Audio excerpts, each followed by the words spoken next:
नमस्कार, प्रियांकाज किचनमध्ये तुम्हा सर्वांचं अगदी मनापासून स्वागत। आज आपण कच्चा बटाटा आणि 1 कप रवाचा वापर करून एकदम भन्नाट असा नाश्ता बनवणार आहोत। खाण्यासाठी एकदम भन्नाट अशी रेसिपी आहे। लहानांपासून मोठ्यांपर्यंत सर्वांना आवडेल। तर युनिक आजची रेसिपी आहे। तर तुम्हाला व्हिडिओ आजचा आवडला तर व्हिडिओला नक्की लाईक करा। चला तर आजच्या या रेसिपीला सुरुवात करूयात। सुरुवातीला ते मी बटाटा आहे तो चांगला किसून घेतलेला आहे। अशा पद्धतीने बटाटा किसून याला 2 ते 3 वेळा पाण्याने स्वच्छ धुवून घ्यायचे आहे, म्हणजे यातील सर्व स्टार्च निघून जाईल, म्हणजे बटाटा लालसर पडणार नाही। तर इथे मी हा बटाटा किसून 2 वेळा स्वच्छ धुवून पाण्यामध्ये घालून घेतलेला आहे। आता आपण इथे मी एक पॅन घेतलेला आहे, यामध्ये घेऊयात 1 ते 1.5 चमचा तेल। हा नाश्ता बनवण्यासाठी आपल्याला अगदी कमी तेल लागणार आहे। तर इथे मी 1.5 चमचा तेल घेतलेला आहे। तेल चांगलं गरम होऊ द्यायचं आहे। त्यानंतर यामध्ये अर्धा चमचा जिरं घालून घ्यायचं आहे। त्यानंतर यामध्ये हिरवी मिरची, कढीपत्त्याची पाने बारीक चिरून घेतलेली आहेत ती घालून घेऊयात। त्यानंतर यामध्ये अर्धा इंच आलं बारीक चिरून घातलेलं आहे आणि थोडीशी कोथिंबीर देखील यामध्ये बारीक चिरून घालायचं आहे आणि अर्धा चमचा भाजलेले जिरा पावडर घालून घ्यायचे आहे। हे सर्व जिन्नस घालून झाले की याला तेलामध्ये चांगले मिक्स करून घेऊयात। तुम्ही यामध्ये चिली फ्लेक्सचा देखील वापर करू शकता। हे सर्व जिन्नस चांगले परतून झाले की आपण यामध्ये पाणी घालून घेणार आहोत। तर पाणी घालताना आपण जेवढा रवा घेणार आहे त्या वाटीने 1.25 वाटी पाणी आपल्याला यामध्ये घालून घ्यायचं आहे। आपण यामध्ये बटाटे देखील घालणार आहे, तर त्यासाठी शिजण्यासाठी आपल्याला पाणी थोडंसं जास्त लागणार आहे। आपण रवा ज्या वाटीने घेणार आहोत त्यानेच मोजून घ्यायचं आहे। त्यानंतर यामध्ये चवीपुरतं मीठ घालून घ्यायचं आहे आणि या पाण्याला एक उकळी यायची वाट पाहायची आहे। मी यामध्ये अगदी अर्धा चमचा लाल तिखट घातलेलं आहे, तुम्ही घालू शकता किंवा स्किप देखील केलात तरी देखील चालेल। याला मिक्स करून घेतले की आपण यामध्ये थोडीशी उकळी यायला सुरुवात झाली की आपण जो बटाटा किसून घेतलेला आहे तो चांगला पिळून यामध्ये घालून घ्यायचा आहे। बटाट्यातील सर्व पाणी चांगलं पिळून घ्यायचं आहे, त्यानंतर यामध्ये घालून घ्यायचं आहे। तर बटाटे इथे मी सुरुवातीलाच किसून घेतलेला होता। सर्व बटाटा यामध्ये घालून घ्यायचा आहे आणि याला चांगले मिक्स करून घ्यायचे आहे। बटाटा किसून घेतल्यामुळे तो पटकन शिजला जातो।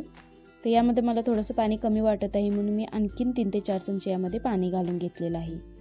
याला चांगले मिक्स करून घेऊयात आणि त्यानंतर आपण यामध्ये रवा घालून घ्यायचा आहे। तर इथे मी 1 वाटी रवा घेतलेला आहे, तर तो यामध्ये थोडा थोडा घालून याला चांगले मिक्स करून घेऊयात। गॅसची फ्लेम आपल्याला लो ठेवायची आहे आणि त्यानंतर अशा पद्धतीने एका हाताने रवा यामध्ये सोडत एका हाताने चांगले मिक्स करून घ्यायचे आहे। तर इथे मी सर्व 1 वाटी रवा घातलेला आहे आणि याला आता आपण चांगले मिक्स करून घेऊया। पूर्णपणे रवा आहे तो चांगला शिजला पाहिजे, अशा पद्धतीने चांगले मिक्स करून घ्यायचे। गॅसची फ्लेम लो ठेवून यावर झाकण ठेवून 2 मिनिटाची वाफ काढून घेऊयात। इथे 2 मिनिटं झालेले आहेत, रवा चांगला शिजलेला आहे। याला पुन्हा एकदा चांगले मिक्स करून घेऊयात। तर अशा पद्धतीने केल्यामुळे इथे बटाटा आहे तो देखील चांगला शिजला जातो। हे मिश्रण मस्त असं शिजलेलं आहे। आता आपण गॅसची फ्लेम बंद करून घ्यायची आहे आणि यावर पुन्हा झाकण ठेवून 5 ते 10 मिनिटांसाठी याला अशीच बाजूला ठेवून घ्यायची आहे।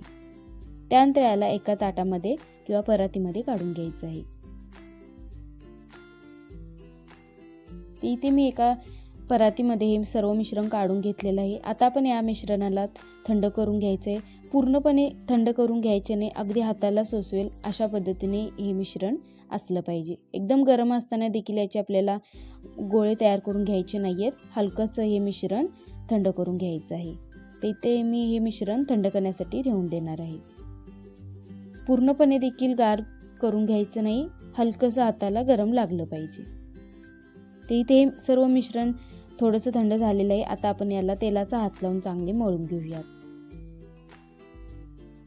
तर इथे मी तेलाचा हात लावून मळून घेतलेलं आहे। आता हातावर थोडेसे तेल लावले, यातील तुम्हाला हव्या त्या आकारामध्ये आपण बॉल्स तयार करून घेणार आहोत। तुम्ही ते पाहू शकता, या बॉल्स एकदम मस्त असे तयार होत आहेत, याला क्रॅक्स वगैरे गेलेले नाहीत। सर्व पिठाचे आपण अशा पद्धतीने गोळे तयार करून घेऊयात। तर इथे मी सर्व पिठाचे गोळे अशा पद्धतीने तयार करून घेतले। तुम्ही याचा आकार आहे तो तुमच्या आवडीनुसार लहान मोठा ठेवू शकता। आता आपण याला वाफवून घेणार आहोत। तर त्यासाठी इथे मी इडली पात्रामध्ये पाणी गरम करण्यासाठी ठेवलेलं आहे आणि यामध्ये इडली प्लेटला तेल लावून घेतलेलं आहे। अशा पद्धतीने यामध्ये हे बॉल्स घालून घ्यायचे आहेत। जेवढे मावतात तेवढे यामध्ये घालून घ्यायचे आहेत आणि त्यानंतर हे जे प्लेट आहेत त्या इडली पात्रामध्ये ठेवून याला आपल्याला वाफ काढून घ्यायची आहे। तर इथे मी 2 प्लेटीमध्ये तेल लावून यामध्ये हे जे गोळे आहेत ते ठेवून घेतलेले आहेत. आता यावर झाकण ठेवून आपल्याला हे बॉल्स 5 ते 7 मिनिटे चांगले वाफवून घ्यायचे आहेत. चांगले वाफवून घेतले की हे बॉल्स एकदम मस्त असे तयार होतात.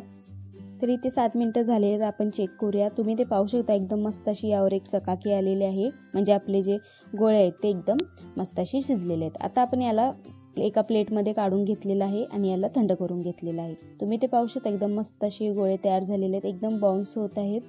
अशा पद्धतीने चांगले शिजले पाहिजेत. आता आपण फक्त याच्यासाठी एक फोडणी तयार करून घेणार आहोत. तर इथे मी त्याच पॅनमध्ये अगदी 1 चमचा तेल घेणार आहे. तर सुरुवातीला आपण 1 ते 1.5 चमचा तेल वापरलं होतं आणि या ठिकाणी 1 चमचा तेल वापरलं. तेल चांगलं गरम होऊ द्यायचं आहे. तेल चांगलं गरम झाले की आपण यामध्ये अर्धा चमचा मोहरी घालून घेणार आहोत. मोहरी घालून घेतली की मोहरी चांगली तडतडली पाहिजे. त्यानंतर आपण यामध्ये पाव चमचा हळद घालून घ्यायची आहे. तुम्ही या ठिकाणी हिंगाचा देखील वापर करू शकता. इथे मी फक्त मोहरी आणि हळदच वापरले. तुम्ही या ठिकाणी पावभाजीचा मसाला देखील यामध्ये घालून घेऊ शकता. याला थोडे मिक्स करून घेऊयात आणि त्यानंतर आपण जे बॉल्स तयार करून घेतले होते ते यामध्ये घालून घ्यायचे आहेत. यामध्ये सर्व बॉल्स घालून झाले की आपण याला फक्त टॉस करून घ्यायचं आहे. तर अशा पद्धतीने याला चांगले मिक्स करून घेऊयात, म्हणजे आपल्या इथे हे जी बटाटा आणि रव्याची जी रेसिपी आहे ते एकदम कंप्लीट होणार आहे. आणि खाण्यासाठी हे बॉल्स आहेत ते एकदम मस्त असे लागतात. अगदी लहानांपासून मोठ्यांपर्यंत सर्वांना ही रेसिपी नक्की आवडेल. तुम्ही एकदा नक्की ट्राय करून पहा आणि आजची रेसिपी तुम्हाला कशी वाटली ती कमेंटमध्ये सांगायला विसरू नका. तर आता आपण हे बॉल्स आहेत ते खाण्यासाठी सर्व करणार आहोत. तर आज आपण 1 कप रवा आणि त्यासोबत कच्चा बटाट्याचा वापर करून एकदम नाश्त्यासाठी मस्त अशी रेसिपी तयार केलेली आहे. तुम्हाला आजची रेसिपी कशी वाटली ते कमेंटमध्ये नक्की सांगा आणि प्रियांकाज किचनवर नवीन असेल तर सबस्क्राईब करून शेजारी बेल आयकॉन क्लिक करून ऑल प्रेस करा. तुम्ही यासोबत टोमॅटो केचप किंवा कोणतीही तुमच्या आवडीची चटणी यासोबत खाण्यासाठी घेऊ शकता. तर अगदी ही रेसिपी लहानांपासून मोठ्यांपर्यंत सर्वांना आवडणार आहे. तुम्ही एकदा नक्की ट्राय करून पहा. पुन्हा भेटू अशाच एका नवीन रेसिपीमध्ये. तोपर्यंत धन्यवाद.